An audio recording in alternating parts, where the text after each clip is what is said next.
Kravitz. If you have not followed his Triple H horse racing podcast, you're missing out. It's one of the best podcasts in the country.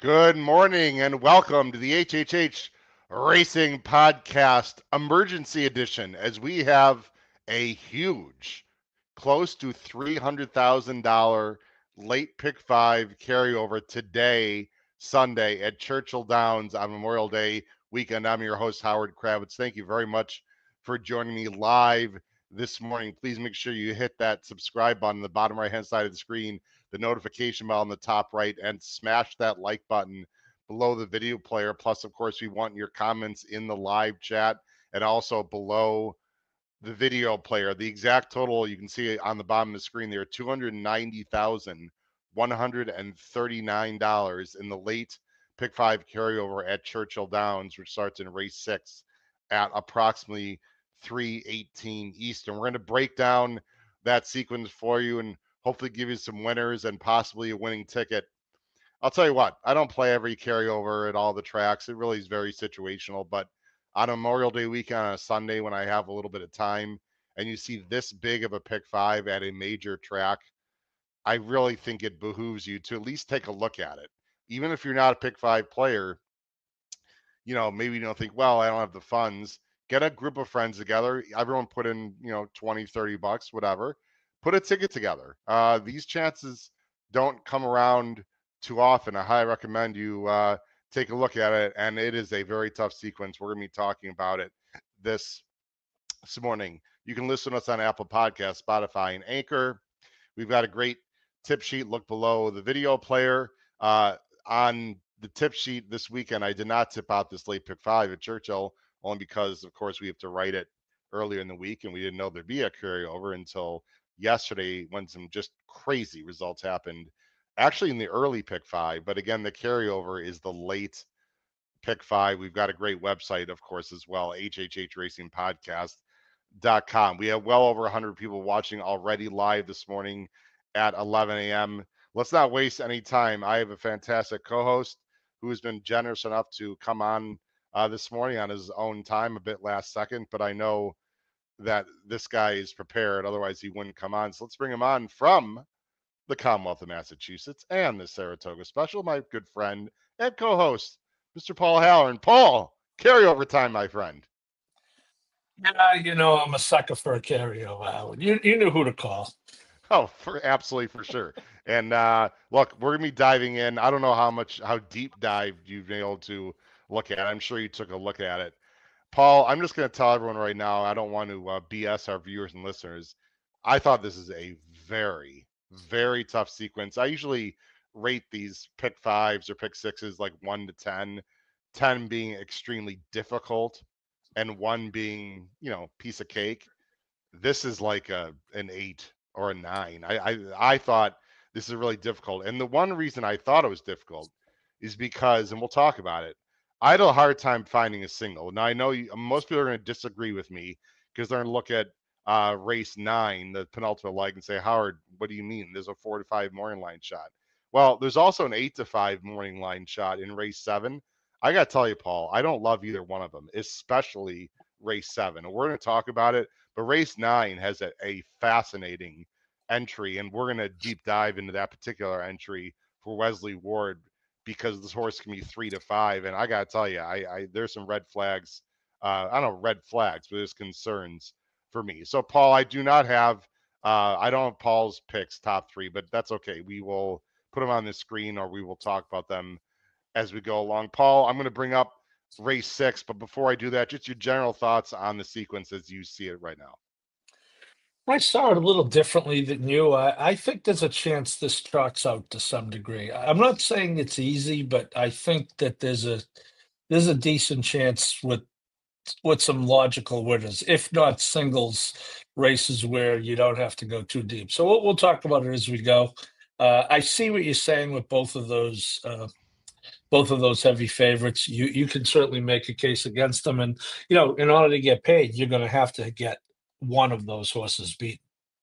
Yes, I would agree. So with the other leg, so the way I see it before we go ahead and start here, I thought races 6, 8, and 10 are absolute spreads, in my opinion. I thought you could go thinner in race 7 and 9. Uh, did you see it that way, Paul? I thought 6 and 10 were the spreads. I didn't think 8. Well, let me say this. On the top line, I didn't think 8 was a spread Okay. race. Now, I do have 3 or 4 Bs, so I guess you could say, there is a horse in there who's going to take action that I think is strictly used defensively. We'll talk when we get to it.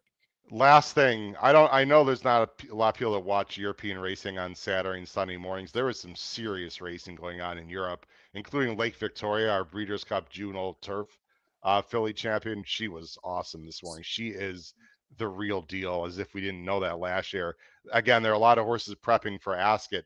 And I will say on the show, Paul, right now, we are planning doing some special live shows, perhaps for the Belmont and also perhaps for Royal Ascot. We are definitely going to have a preview show for Royal Ascot, hopefully with Davey Lane and Emmett Kennedy. Royal Ascot is next month, June 17th to the 22nd is Royal Ascot. And of course, the Belmont is in 2 weeks. But we have a lot of special shows coming up, including some live shows that I'm very excited to announce when the time comes. But just want to give everyone a heads up on that. All right, Paul, let's go ahead and get started. Race 6 is the start of this huge Late Pick 5 carryover. It's about 3:18 Eastern. It's a maiden special weight, mile 16th on the turf. The rails are out 12 feet. That is not a lot. I don't think that's really going to have any real effect on the results. It is fast and firm. We do have scratches in as well, and there's only one scratch in the Late Pick 5 that I saw as of now. But race, race 6, it's a field of 16, and there almost has to be scratches. Although these horses on the bottom are not also eligible, so we'll just have to see. But as of they right are. now, The 13 through 16 are out. oh, they okay. Was that announced already then? No, that was early. Oh, there we go. Now they are updated on the screen. Fantastic, because we are live here. Okay, so 13, 16 through 16 are out. The morning line favorite is the number 10, Oak Alley, for Brendan Walsh and Louis Saez. Paul, I'm assuming you have a top 3. I'll show those. I didn't scroll a banner because thought I might be by myself this morning. Paul, do you have a top 3 that you'd like to get for every race? Well, I have maybe in the context of this. I mean, I could give them to you, but I think maybe in the context of the show, we could talk about top line. And I had the 9 and 10. I had the 9 and 10 as my 2As. Okay, so everyone on that screen, those are my choices. Paul's just going to verbally say his choices. I'm going 10, 9, 7. Paul also has the 9 and 10, as he said, on the top line. Let me just go ahead and scroll this, though, to make it a little bit better. Well, I don't actually, scrolling it seems stupid with only, I'm not going to scroll it. How about that? Sorry, we're hosting in the middle of the show. All right, I'm going to go 10, 9, 7. Paul, let's talk about the 9 and 10, Good Game and Oak Alley. Let me go ahead and bring up the PPs right now. I thought they were logical, but I got to say, I actually don't love anyone in here. But let's talk about my top choice for first, Oak Alley. Brendan Walsh, Louis Saez. There's a bunch of horses, Paul, coming out of some Keelan races. But again, I just didn't think very highly of them. This is Qatar Racing. It's a Kitten's Joy. She's logical, but I don't know. I don't think she's anything special. Yeah, I think this is clearly the toughest race in the sequence. So you do get the benefit of the board. You get the benefit of the will pays into this race from the double of the previous race and the win pool here. The way I broke it down, Howard, I had your top 2 as my top 2 as A's, and then I had 5 on the next line as B's, the 1, 2, 7, 11, 13. So I'm with you. I think these 2 are logical, but do I want my whole ticket to hinge on Florenza Row and a turf route? No, not today or tomorrow or Tuesday. So, Okay.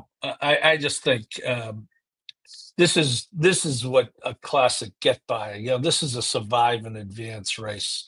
I really think you got to get as much coverage as you can, and then if the logicals win, I'll be in a situation where I'll have press up tickets with the 9 and 10 if they win. But the fact that the morning line is 7-2 favorite, that's really all you need to know, right? Yeah, there's really not a replay to watch. She didn't really have any trouble. It was a pretty fast pace early. She was coming on late, but I mean, it was okay. She looks like a pretty small filly, which is unusual for the Kitten's Joy. But she's been working well. It's bred in Walsh. The other one, Good Game, you see really jumped up for Rudy Brissett, Paul, when switched to turf. This is a game winner filly out of an Indian Charlie mare. So I understand why they tried dirt. But I'll tell you what, I thought she was pretty good on turf. That was a fast pace. We see the red coated fig. She was also a little bit wide. She was in the clear, but she was wide. She faced a pretty good winner, or sorry, a horse coming out of there in wedding mood, came back and won, jumped up a few points. But again, she doesn't blow me away. She was 12-1, Paul, because she'd never been on turf, obviously. But I thought of the horses coming out of that particular race, she ran pretty well. There is some other speed in here, but I think she's logical. But again, that's Giroux. You're obviously not a big fan. Well, he's fine. He's ridden some really good horses. I don't know that turf roots are his wheelhouse. He's not off to a roaring start at this particular meet. 10%. It's 14 for you. He's fine.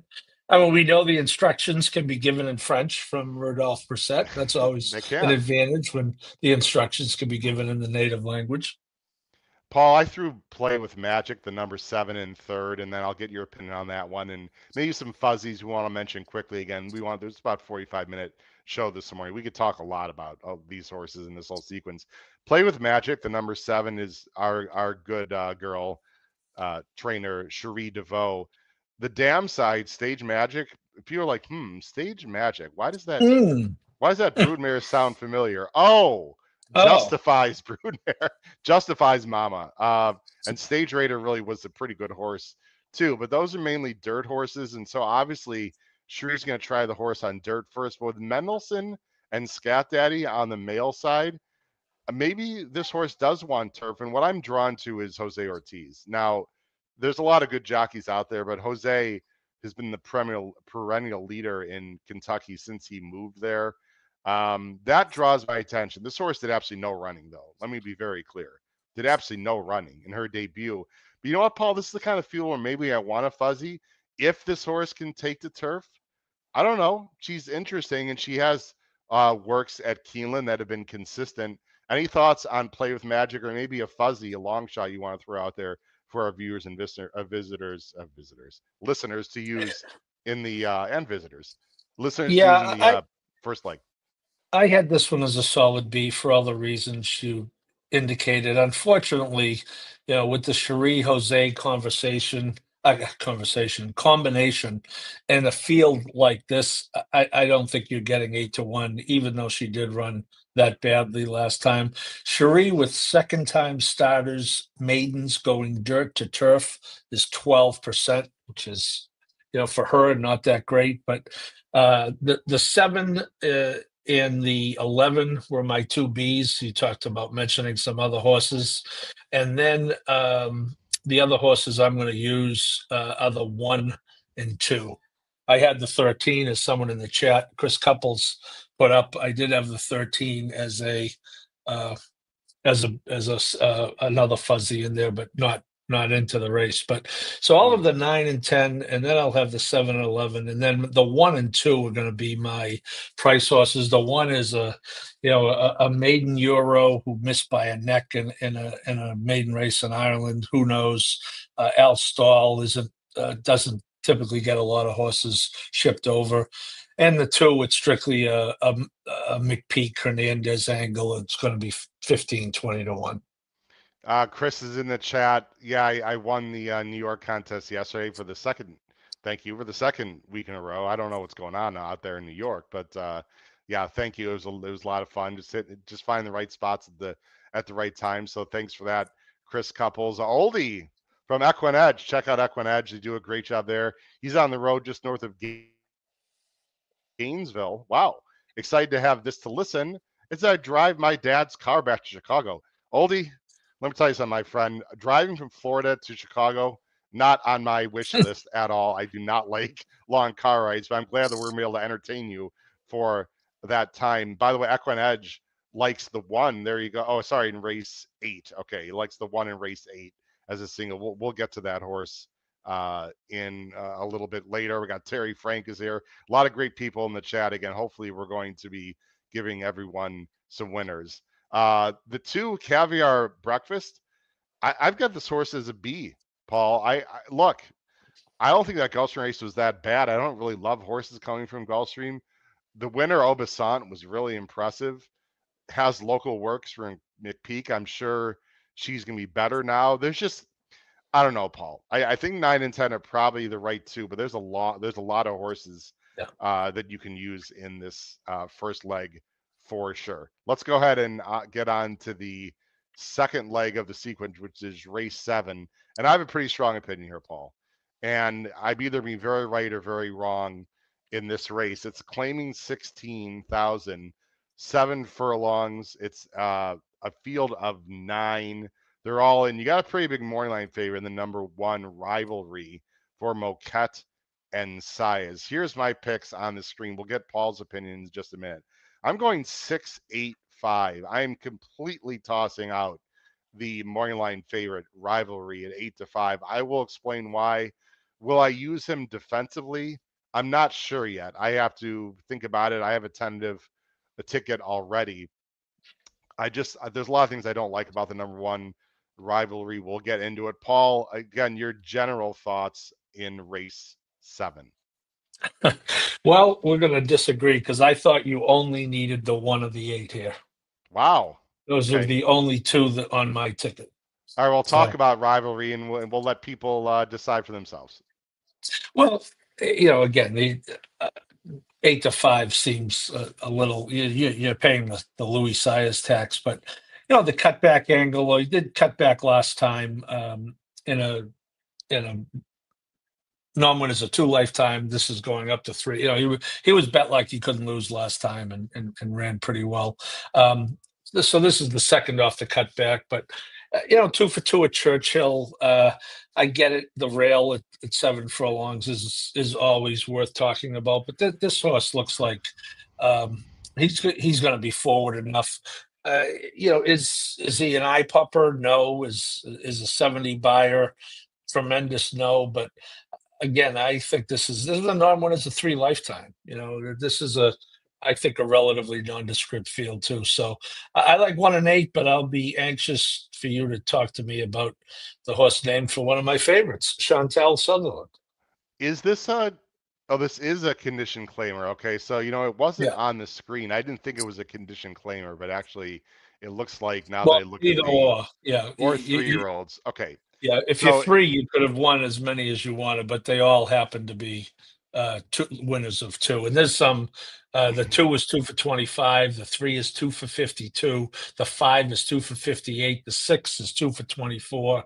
So the 7 is 2 for 19. So there's some horses here who are very camera shy for sure. Oh, no doubt. Let me give reasons why I'm very hesitant on the number 1 Rivalry. And considering my good friend Paul is going to be a part of a group ticket, I believe the 1 will be on our ticket for sure. Now that I think about it, Paul. Look, Rivalry. Okay, so let's break this horse down a little bit. 6 years old, right? He's a 6-year-old. Didn't start his career until he was 4, which I automatically think is a bit of a negative. But that doesn't really matter for this conversation. He was really good, Paul, early on. Now, real good. I mean, he broke his main special weight. He was in allowance, N1X, even N2X at Oaklawn last year as a 5-year-old. And then something happened here in March 14th of last year. It was awful. They immediately put him in for 50 as a 6-year-old at Oaklawn. Awful again. Dropped him down to 32. Really not that good as the favorite. And then I guess he found his friends at this level, 16 non-winners of 2 at Churchill on April 29th. And yeah, he stalked a fast pace. The track was really fast that day, obviously. stalked a fast pace and won with a 70 buyer. Paul, here's my thinking. You're right. I don't love the rail. Maybe it's the speed of the speed. I don't love the rail. Uh, he was in condition claimer. They dropped him down. I don't like the no works at all in a month. Now, I know what you're going to say. I'm sure he hit the track and he's been jogging. Okay. I still don't like the fact there's no works. And when you look at the Timeform US, Paul, which we're going to look at right now, and by the way, it looks like it could be, doesn't say it's fast, but the 6 and 9 might be up there. He's got, now look what he did earlier, 110, 109. Again, the right side of the screen, ladies and gentlemen, 97. These would bury this field, obviously. Then he had that issue at Oaklawn. He was really, and then he came back. Look at this, 96, 94, 92. If you believe in Timeform, his numbers keep decreasing. Remember these three numbers, these two numbers, 94, 92. Okay, the other horses, which we're going to talk about, which to me could be threats in this race. You got the 5, 91, 90. I mean, that's basically just as good. The 6, Sutherland, has 2 90s and then a 98 3 back. That's pretty much the same. And then your 8 you mentioned, who you like a little bit, Xander, got a 94 last time. So why this one should be some like massive favorite based on the fact he's got a tricky post from the rail. His buyers and Timeform are, well, not the buyer, but the Timeform is digressing. No work since the last race. I suppose he's a use. I don't know. I'm a bit dubious here. If it's not the 1, Paul, who else do you like here? You said the 8, correct? I like the 8 a lot, other than the 1. Okay, and why is that? Xander. Well, coming off an Xander impressive Schauffele? I do, actually. Yeah, so do I.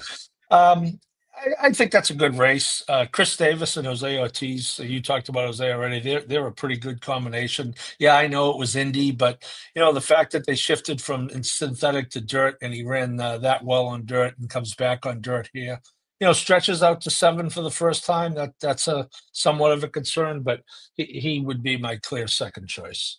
He's right here in behind. This is a bad field. Let's just call it like it is. This is a bad field. Who's also 9-1, Paul, which really sort of is crazy in a bad field. Comes up the inside and does it well and wins it for fun. Paul, I almost singled this horse. I went back and forth in this race, and then I looked carefully, and what you just brought up. This horse has never been beyond 6. I don't. Right. Maybe he's been 6.5. Let me double check. 6.5 on synthetic. Yeah, 6.5. And dirt. Now it is Jose, and I love Chris Davis, but the fact he's never been beyond 6.5, boy, I don't know. The two favorites to me have questions. And I'm going to use them probably, but they have questions to me. I know the number 6, Sutherland, is 2 for 24, but there are some things to like. This is the lowest level he's been at. He's got tactile speed. Paul, he's also been a mile and 7 furlongs. He's done it well. I like that a lot. I know, again, the record, he has 10 seconds and thirds. Well, look who he's been facing.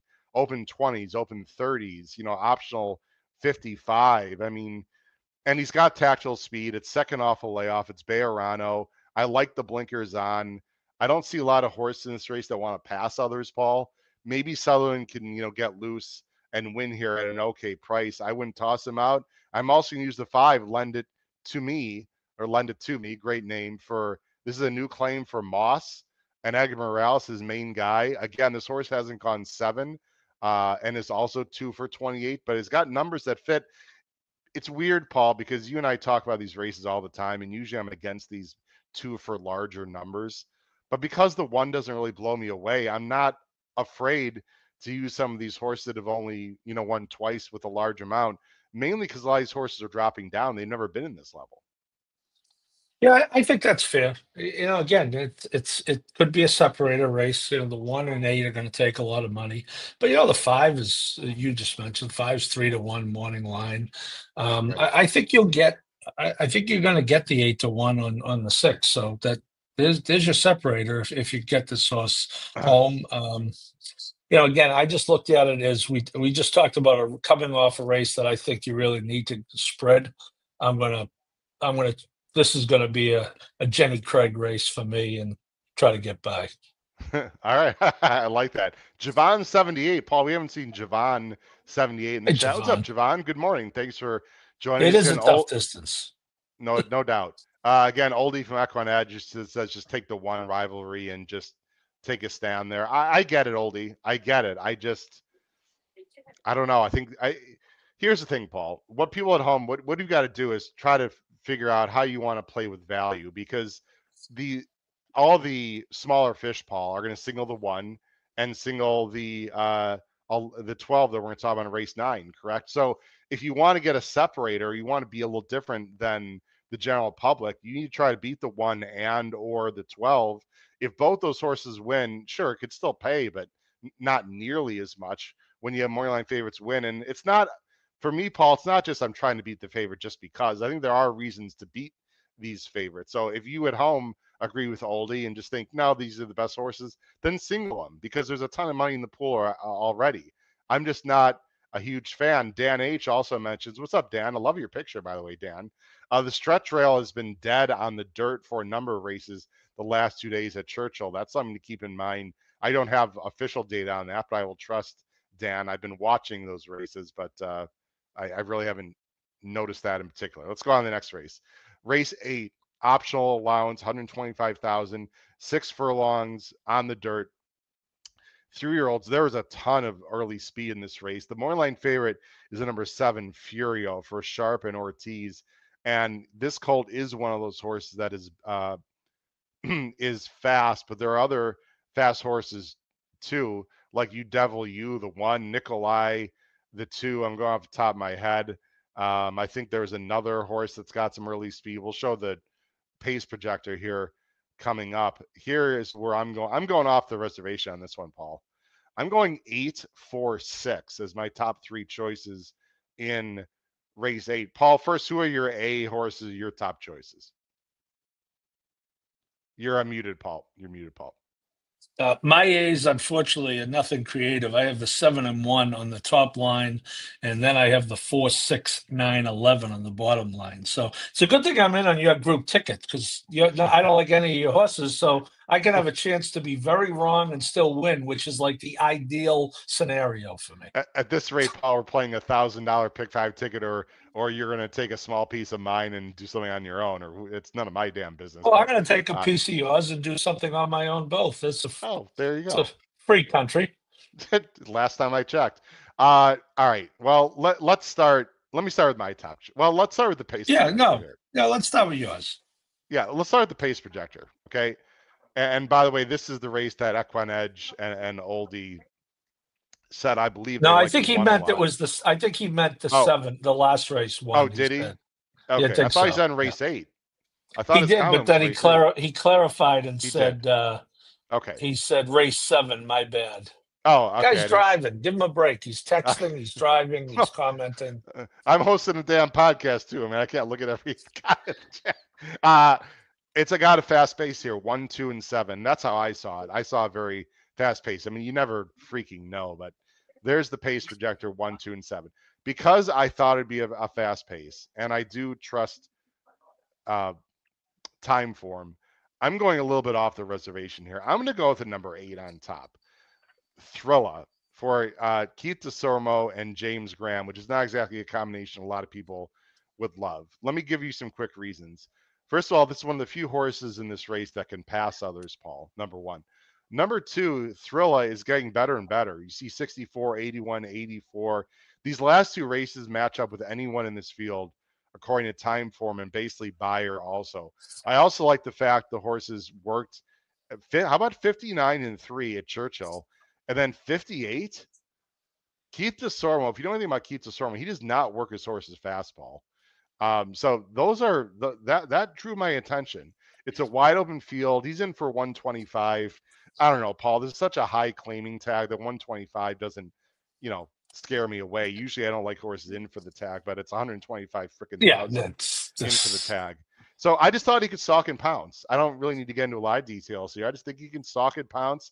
And my other choice, who's in theory the best closer in the race, Shepherd for Ken McPeak, is getting better. That last race was an improvement. Just broke his maiden. Has also been working very well, 47 breezing, and should get a nice inside closing trip. I know a lot of people are not familiar with Manny Esquivel, but he's a very capable rider. He just hasn't ridden yet at Churchill. And the fact he's coming in for this race, Paul, I don't mind that. So, and McPeak, when he gets his horses good, they can be good. There's just a lot of ways to go in here. And let's talk about some of those ways. You said, I believe 1-7, right? We were top choices here. Is that right? Yeah, and I know it's not going to look like it on paper, but I don't think the 7 has to go to the lead here. Okay. 2 of those races were roots. Last time was 6.5. With the speed that's lined up here, I am betting that this horse sits off it, and I certainly think can close in a field like this, as you described it being fast. I can't imagine that. I was surprised he went last time, although that was in the slop. I don't know if that had anything to do with it, but I mean, the bad news is this horse will be bet. They'll see that Louisiana Derby line and Tistastic, and your guy Patch Adams and Chunk of Gold was a darling horse for the Derby. I just think the price doesn't appeal to me, but I think race flow wise, I don't think the 7 has to go to the lead. I'm definitely using them, Paul, but let me just push back, not to push back against you, but just for get foods for thought for our viewers and listeners. You said you think he can stalk and go by. Maybe he can, and maybe the class will allow him to do that, Paul, but he's never done it. I mean, even his 2 races in his first 2 starts, he was speed for sure. He's never been able to rate. And that last race, by the way, Patch Adams race, that was one of the last races on Derby Day. That was a very, very loaded race. Big Truz is a serious animal. So there's no Patch Adams or Big Truzes in here. Just my point is, Paul, that he's never rated and gone by anyone, even his first 2 starts. So while I am using him, I'm still a bit dubious. And horses like the 1 and 2, I mean, the 1 is quick, coming out of a very fast race at Keeneland. Ancient World came back and ran okay in a stake in the Chick Lang at Pimlico, but that was a very fast pace, and he rushed up the inside. But I mean, he's going to show speed. And what's Nikolai, the Arkansas bred, going to do? I mean, he's really quick also. So it just looks like there's a fast pace, and it feels to me, Paul, like the 1, 2, and 7 all need the lead, and one of them or 2 of them are not going to have the lead. So I thought it could set up for chaos. That's just my general thought. We could go through a lot of other horses. I'm using a bunch in here. I thought it was pretty wide open. Yeah, the horse that I didn't like, who I think is going to take money, and I'm using only defensively, is the 6, Dapper Moon. He ran an open company in the Lecomte. Obviously, that was Derby fever syndrome rearing her ugly head again. But the fact is, this horse is only 1 for 3 versus Louisiana breds, and now comes into this race. So that was the horse that I thought would take some money that I'd be against. But no, I get it. Having the 7 and 1 as favorites here, is not an ideal scenario. So I hear you. Paul, you got a fan, and I am Sinatra. I don't know if it's relative of Frank Sinatra, but I like Sinatra music, by the way. A big Love fan. it. Thank you. We got a lot of new people in the chat, and since we do have a lot of new people in the chat, make sure you hit that subscribe button. Please hit the like button below the video player. Hit the notification on the top right of YouTube. We have shows usually on Tuesday, Wednesday, and Thursday nights are our main shows. Sometimes we have shows on Monday. We're going to have special Belmont shows coming up, special Ask It shows. We've got a great tip sheet. Look below the video player. If you're interested in our weekly tip sheet called a Power Picks, please look below the video player in the description section, or go to our website, hhhracingpodcast.com. Again, I'll put that on the screen real quick, Paul, for people that are new to our channel here. There's the website, hhhracingpodcast.com. And here is our Power Picks tip sheet information. ROI above $2 for over 4.5 years. And of course, you can find us on X right there on our X handle at HHH Racing Pod. Again, at HHH Racing Pod. I'm using Dapper Moon. I hear you. I don't love him, but he's got some class, and it's just a wide open field. But I agree. I'm a little bit meh on Dapper Moon. All right, Paul, let's get to the race I think we have to talk about for a decent amount of time here. Are you on a time constraint here, Paul? Yeah, I got about 9 minutes. Okay. I'll tell you what. I'll keep you on for race 9. You'll give us our race 10 pick and we'll let you go. We appreciate, because we're probably gonna be talking for more than 9 minutes here before the end of the show. All right, I got a lot of info in this race right here that we see. No, we don't see anything on the screen. Sorry. This race right here. It's the feature of the day. It's an optional allowance, 80,000 claimer. The purse is $134,000. It's a mile on the turf. It's the penultimate leg. And there's a horse that we absolutely need to discuss. It's a field of 11, and there's a big, classy morning line favorite in the number 12, Mountain Bear, for now Wesley Ward and Corey Lannery at 4-5. Now, let's just, before I even show, well, I'll go ahead and show my picks first. Let me do that right now. Sorry about that. We're going to cancel that. Paul's like, who is Howard going with this knucklehead, right? I'm going 11, 12, 4. Those are my top choices. 11, 12, 4 in this race. Paul, let's talk about Mountain. So is Mountain Bears alone A? Move on. We're wasting time talking about others. Yeah, unfortunately, he is, and I get it, Okay. and I'm sure you're going to make some cogent points on why he's a good bet against at 4-5. So we would be better informed listening to you than people can read the form and understand why again, the company lines alone are going to ensure the lack of price, but you're dealing with the 12, which is not ideal going a mile. Corey does find ways to work out trips.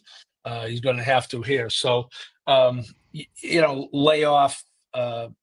He is 0 for 2 in the U.S., although they've both been Breeders' Cup Cup races, so you might be able to excuse him losing to Kyle Spackler in more than looks. And you see Diego Velasquez in the company lines. Look, you either got to just close your eyes and take the 4-5, or come up with an intelligence reason not to. So why don't you tell us why we should trust the process? Well, look, I'm using them. I'm not stupid. I mean, I like to get creative, but I mean, come on. There's two things that just jump off the page. Obviously, this horse two things, Paul. Number one, he's tons of class in this race, and number two, I think he prefers it firm or firmer, and he is getting that today. Those things are obvious. But let me just throw a few things out there. And by the way, we have almost 500 people watching live right now on YouTube and our X channels. Thank you very much for watching. And again, I'd love to get pushback. If people think I'm crazy, go ahead, feel free. But I've made a lot of money in my betting career going against horses like this in general. First of all, Paul, he was sold. He hasn't raced in almost 8 months. That Right. is not a good thing. I don't see how anyone could say that's a good thing, unless you're saying he's resting up for and pointing to a particular spot, which he might be. He was sold at a horse racing age sale. I don't know, at Tattersall. I don't know the amount, because this used to be Aiden O'Brien. I guess my first question is, why would they even have this horse for sale? I guess, and you're like, okay, maybe they got other. Look, Aiden's got a few in his barn. Last time I checked, I just find it that a supposed world class animal they just selling. I find that a bit weird. Number one. Number two, I was there at Keeneland October 5th. It was Fall Stars Saturday. It's one of my favorite racing days of the year. And I was 5 feet away from Mountain Bear. He is a goofball. He's always acted up in the paddock. In Europe, they take him out early, Paul. I don't know if they're going to do that today. They don't usually do that in the United States. The stewards don't usually allow for that, to take them out early. But he is a goofball. He was on his hind quarters. He was, he was like he was jumping up all over the place in the paddock. He was just acting out. He's just a goofball, and he's not a gelding. So I don't see that necessarily changing. But it is going to be quieter at Churchill Saturday. So that's one of the reasons supposedly why Wesley's running there. Now, Paul, Wesley's a Keeneland guy, right? Why not race him at Keeneland? Like, what is it? Why? Because there's a bigger crowd? Is he that concerned? This might be a prep for the Queen Anne, which is the first race of the day at Ascot. If it is, obviously that's impressive. But this has got to be a prep for something, Paul, right? Like, there's no possible way that he's cranked. And I have proof, in my opinion, as to why he's not cranked up. And these next two issues to me are the biggest issues of all, Paul. Corey Lannery? Now look, I like Corey, Paul, but I wouldn't consider him like one of your turf route riders when he could have ridden Dettori, he could have ridden Johnny V, he could have ridden Jose Ortiz. Like, let me just ask you that question first. The Corey Lanerie thing to me for Wesley Ward going 2 turns on turf with an outside post is very weird and not a positive. Any thoughts on just the jockey situation first, Paul? Well, I think you could make a case with Dettori, who won the stakes at Churchill yesterday, but admittedly is not in career form. So that I would say with him in this race on a horse that he hasn't ridden before, I think that's fair. And if you just look at the stats with Wesley and Corey, Wesley doesn't ride him No. that often. So that's I think that's certainly a fair point. And as are your other points, I'm glad you mentioned though the crowd today at Churchill is not going to look anything like the first Saturday of the Keeneland Fall Meet as far as hubbub and activity. And what he's done, those races you were talking about, I just, this could be a prep, but the horses he's running against here, and you'll have to tell us about the 11, but, he's obviously a solid graded stakes competitor. Where are the others? No, there's no doubt. Corey Lanerie has only ridden for Wesley Ward 9 times total in the last 5 years, and he's only won one of them. The one he won was earlier this year, actually at Churchill, actually pretty recently on a Arrest Me Red. So actually finished 4th, excuse me. So you could say, well, he has ridden Corey before in a stake race. I get it. I just think there's, and by the way, Arrest Me Red finished 4th that day. So I don't know. The competition, obviously, though, Paul, is not real strong today. Now, here's the other thing. To me, this is huge, and you got a deep dive here. I want to see this horse's works. He's been working pretty consistently, Paul, but I actually have some visuals to show you that I want to show you before you leave our show here. He didn't work for 2 weeks between March and April, and now he hasn't worked. Then he had another 2.5 week break. He's had some breaks in the work, and Paul, you have a very keen eye. You've been to the track in the morning. I want to show you 2 works. This is courtesy of Bruno. This is Mountain Bear on the outside chasing Arrest Me Red. So Mountain Bear is in behind Paul. This is about 4 weeks ago. And I expected to see Mountain Bear just sort of track Arrest Me Red, who is the stake horse right here. He's Arrest Me Red is a sprinter. Here's Mountain Bear. I expected Mountain Bear, as I'm watching this, sort of range up and just fly by. This is not real good to me. Just give me your thoughts as you're watching this, probably for the first time here. Here's Mountain Bear on the outside, Paul. Well, he's certainly under a ride, which is, and he's actually more under a ride than Arrest Me Red. So I also would wonder what the turf was like that. Yeah, he's certainly not making that. If you're looking for a negative, that you've keyed on one. Well, look, he was whip tapping the Paul, and he was on the wrong lead, making up no ground at all. Okay, some people are like, all right, Howard, he's facing Arrest Me Red. That's a stake horse. Maybe he just didn't. And the turf was fine that day, as far as we know, I believe. Now here's his work. This is his last work, Paul. This is the last work leading in today's race. So to me, this is extremely important. I think you would agree with that, right? It says 102. This is against Keel Beach. Now, you know Keel Beach very well, Paul, because Keel Beach is a ward that almost won the Jenny Wiley. So again, he is chasing a stakes filly, but that stakes filly ran, I think, like an 80 or 89 or a 90 buyer, I believe, in that race. And here's Mountain Bear again, following a talented animal, no doubt, in Kehoe Beach, a filly, and here's Mountain. I'll go fast forward. Mountain Bear is again tracking, but watch his action in the stretch, Paul. His leads, he's not switching leads. He's on the wrong lead. And again, look, he's all over the place. And the jock, I thought he was going to go by. Look at the jock has to ask, takes out the stick. Look, he's whipping this horse, Paul. And he can't go by Kehoe Beach. And he's all in the wrong lead. I'm like, what in the world? I just, man, I know he's a Euro and, maybe he's goofy. Paul, that's 2 straight workouts that are no bueno at all, in my opinion. People at home, again, feel free to comment. Maybe I'm overthinking it, Paul. I don't like either of those things I saw at all. I know you got to go. Final thought. Yeah, I think that's fair. I would want to. I'd want to know two things. Well, one thing I'd want to know, one thing I do think I do know. One is, how is he as a workhorse in general? I mean, it's tough because you're looking at some of those Keeneland works as there's only been four or five or six horses work at the distance. So, yeah, he's got a bullet work on March 29th, but 1:15 for 6 is not setting any records. And I think you bring up good points, and I certainly like him less now. But I would submit, though, that Arrest Me Red and I forget the other horse you were talking Keo about, Beach. Keo Beach, are both, I think, a lot better than everyone else in this race. Yeah, but if he's if he's some kind of like automatic single world-class animal, don't you want to see him at least come up to those horses and without being asked? Like that was just really Yes. weird, very weird. Yeah, no, very weird. And he can win and- by 4. I just want to make this clear to No, everyone. but This horse the can win by key- 4, and I could be looking stupid, but there's some red flags to me here. There are. and this is the separator. This No is doubt. by far the most. This you talked about that other horse, that one horse. This is the most popular single in the sequence by far, for sure. Paul, I'm going to let you close. I'm sorry. Those are cogent points, Howard. Now I'm going to have to think a little more, and I'm going to let you close with this. From King George says hello, and look at this, Paul. King George Fix lives in Tewksbury, and we'll ask very close. So, Paul, Half you've got you can. Paul, there's your, let me go full screen here. Whoops, sorry, didn't mean to do that. Here's your X handle, or it's over there. Look at it below the video player at PKH.com.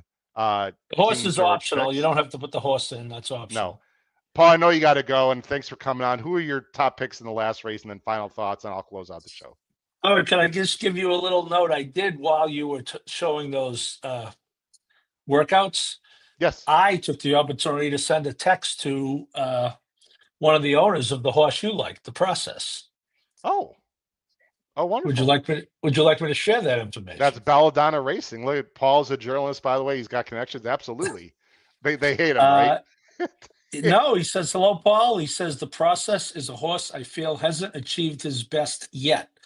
He's training well, and I expect him to be competitive with a clean trip. So that's probably not going to help you one way or the other, but they clearly think he's on the come. But anyway, I just wanted to. Paul, he's a Massachusetts guy. Paul Manganaro from Belladonna is a Massachusetts guy. And, we always like to, you don't get that breaking stuff on other podcasts. Absolutely. Though. Paul, look at this. In the middle of the show, Paul calls one of the owners of the Process. I mean, where are you going to get that at any other show? I don't know where. Thanks, Paul, for that.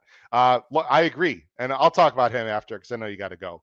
So I'm not done. I'm good for a few minutes. Good. Talk about it. I want to hear you talk about it. So, well, I hate to repeat what the owner said, or one of the owners, but we know how well Cherie DeVoe does off layoffs, Paul, and she can improve horses. The one I keep in mind, and I know Oldie knows this, is Taking Candy, who came back, who was a nice 3-year-old, came back and won his 4-year-old debut like 5-1 at Saratoga last summer as a nice stake horse. This horse was staked in the Saranac. I know it didn't run very well, but then ran better than the Gio Ponte. Has been working well. Gets Jose Ortiz, gets blinkers on. I think will be forward. There's a lot of horses in here I'm not so sure about. There is other speed in the race. I think the 1 and 2 could show speed, but I don't really like either one of them. The 2 is more classy, but the Tut's Revenge is 9 years old. The 3 is Scratch, by the way. I don't think Axar Ben Derby, named after the old track, I don't think he's impossible either. He ran some big races last year. He can close. I'm just trying to look through the field. So, I mean, those are the main contenders. I think the Process could set a great trip, Paul. Get first jump on Mountain Bear. And why can't the Process run, I don't know, a 90-91, which is, 5 or 6 points off of Mountain Bear's best? The last thing I will show in this race, and I know Mountain Bear is going to win now today by 10, and everyone's going to text me, or everyone's going to go to Axe and say, Howard, you're a stupid moron, and that's fine. I've been called worse. I'm a high school teacher. Look at the time form, okay? Look at the time form. So Tut's Revenge, I understand he's 9, has run 120, 117, 112. Axar Ben, look at this, 120 in his last start. He's off a long layoff, but he can improve, Paul. He's only 4 years old. And then you look at a horse like the Process, who, okay, he's slow, but why can't he jump up and improve? The owner already said he can get to a 115, 118, right? And look at Mountain Bear, Paul. Look at Mountain Bear. Okay, the 124 is monstrous, obviously, right? Other than the 124, he does not blow me off the page at all. And I don't think he's going to run his best race today. I think he's going to run a 112, 114 time for him. So anyway, people can single Mountain Bear and go with it. I'm not saying the horse can't win.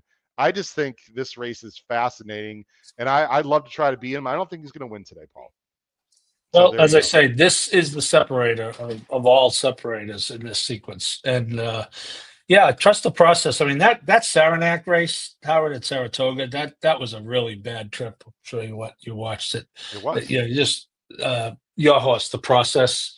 You know, he had to wait and take a. I think if I recall, he had to take a left at the 8th pole, and so yeah, no, this any horse. If let's say the process wins this race at 6-1. Yeah. He's going to be a lot more than 6-1 in the pick 5. That's what people have to understand. That don't confuse the win odds in a race like this with pick 5 odds. The 12 could be even money in this race. He might be 3-5 in the pick 5. So that's you're looking at it the right way. And I am fortunate that I'm going to be able to be a part of your ticket. I just feel fortunate. Oh, well, that's very nice of you, Paul. I would feel the same if it was the other way around. Look, people can single Mountain Bear. I get it. I just, I don't know. I have some red flags. Anyway, Paul, do you have time to talk about this last race? Or you got to go. I'm going to give you my picks, though. Great. I like Go the ahead. 3 as my A and the 4 and 5 as my Bs. Interesting, Paul. Then you're going to like seeing this. Oh, wait, hold on a second. I thought I had. Oh, I don't actually. Well, you don't see my grid, Paul, but you'd be nice to know I've got 4, 5, and 6 as A's. How about that? Oh, good. Good. I'm a little negative, more negative than 3. But again, Paul, your final picks in the last race, and we'll let you go.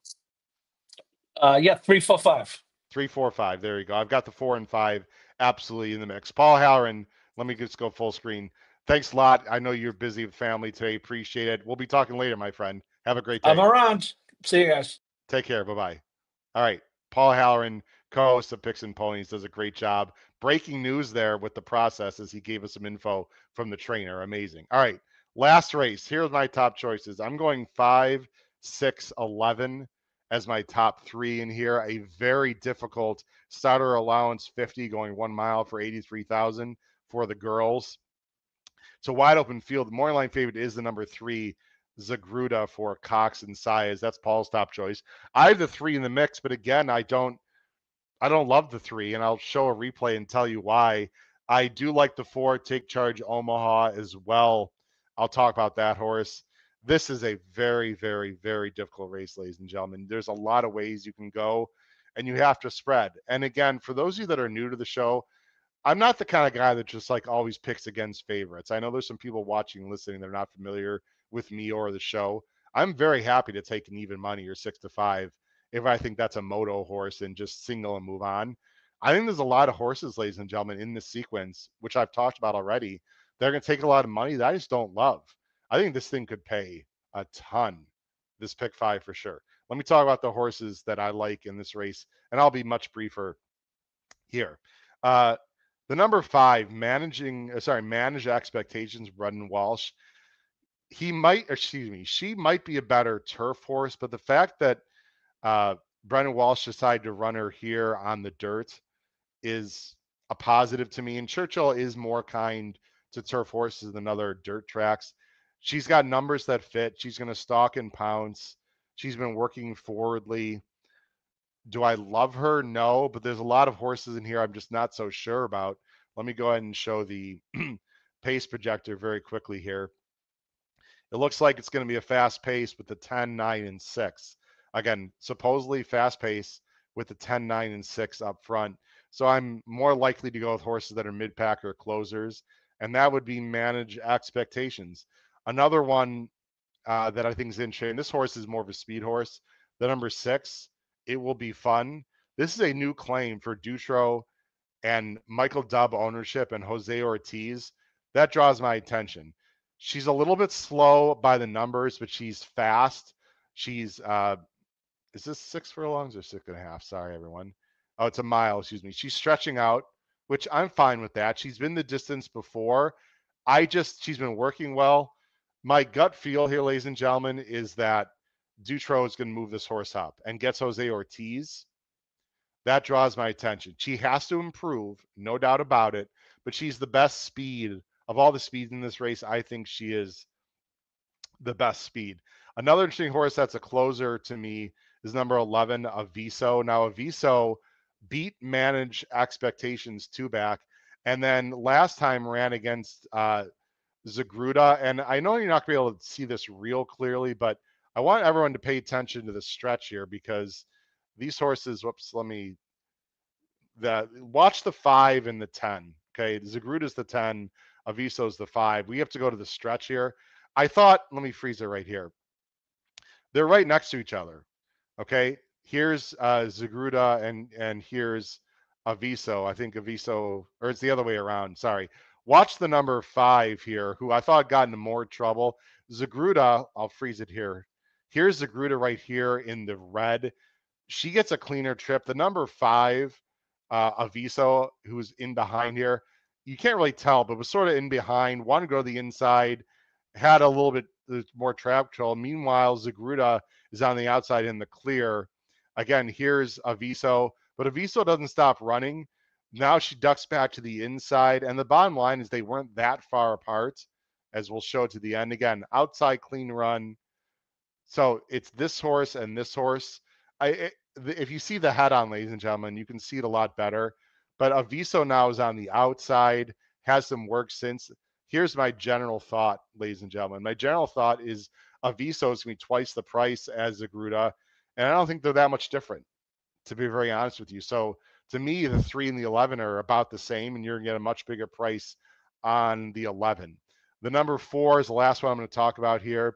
Take Charge Omaha. Take Charge Omaha ran the fastest race in this field last time by time form, 1 by 9. It was an awful field, but she did it really well. The problem here is she only has 1 work since the claim, and Eric Foster is not as good as Dale Romans, in my opinion. If this horse had more works, I'd really like the 4. And in saying that, the 4 can absolutely win. Take Charge Omaha, but the work tab is a little bit light. Anyway, I'm going 5, 6, 11 in a completely wide open last race. So, ladies and gentlemen, let me go show you. We're going to end the show here. I'm going to show you my big budget and small budget tickets. Take it or leave it. Use some of it. Use all of it. Do whatever. I would get a bunch of friends together because I think this is a very difficult sequence. Unless you believe the number 1 rivalry in race 7 and the number 12 Mountain Bear in race 9 are just cinches and easy singles, then you probably don't have to play a big ticket. Here's my big budget ticket. And again, I never give out $240 tickets, but again, get 4 or 5 people together. You only have to spend 40 or 50. This would be my big budget ticket. I would go 2, 7, 8, 9, 10 with 6, 8 with 1, 3, 4, 6, 7, 8 with 11, 12. That's Mountain Bear, and I'd throw in the Cherie horse and Devoe, and I'd probably throw in others if I could. With 4, 5, 6, 11, that is a $240 ticket. I'll try to put it on X as well. Again, get a bunch of friends together because that is a very expensive ticket, much more expensive than I would normally give out. Here's my small budget ticket for 48. 9, 10 with 5, 6, 8 with 4, 8. Again, those are 2 prices in race 8, 2 closers, so to speak, with 11, 12 with 4, 5, 6, 11. That is a $48 ticket that is very manageable for most people probably to play on their own. Or again, if you're even have less budget than that, you can go ahead and play that with other people as well. Again, very difficult sequence. We really do appreciate, again, we have almost 600 people watching live throughout the country on X, on YouTube, everywhere else. Let me get some comments here to end the show. Again, from Oldie, big GSR drop on the 5 going longer on dirt. He's talking about my top choice there, Manage Expectations in last race. Also is essentially a maiden, has never won on the track. I think he's talking about Manage Expectations there. Monty Lopez said 488. I'm not sure if that's what he's going to spend or if that's how much he thinks my ticket is. I can double check it, but I think it was the amount that I said. I could be wrong. I'd have to double check that. Let's see here. Chris Couple said that a couple of Ward 2-year-olds have outworked Mountain Bear at Keeneland. I don't like those works at all, ladies and gentlemen. And again, they're against stake horses, but the action that Mountain Bear shows in the stretch, no bueno to me. Mountain Bear is someone that everyone's going to have to certainly decide what to do. And again, if that ticket that I sent out, let me just look at that one more time because I don't want to be wrong to end the show. Let's see, 5, 10, 60, 120, and 4. Nope, it is 240. I'm correct about that. That ticket is $240. Most importantly, it's not my opinions that count. It is your opinions, ladies and gentlemen. So we wish everyone a ton of luck and success. You might need some luck in this late pick 5 today at Churchill. $290,000 plus in the kitty. Again, let me show it. It starts in race 6 at approximately 3:18 Eastern under the Twin Spires. For my wonderful co-host, Paul Halloran, this has been your host, Howard Kravitz, episode 410, emergency carryover edition of Picks and Ponies. Please check out our shows next week on Tuesdays, Wednesdays, and Thursdays. Check times. Go on YouTube. Follow us on X. Subscribe to our YouTube channel. Hit the notification bell, and you'll find out. Crush your bets in the late pick 5 today at Churchill Downs. Happy Memorial Day weekend, everyone. Take care. Bye-bye.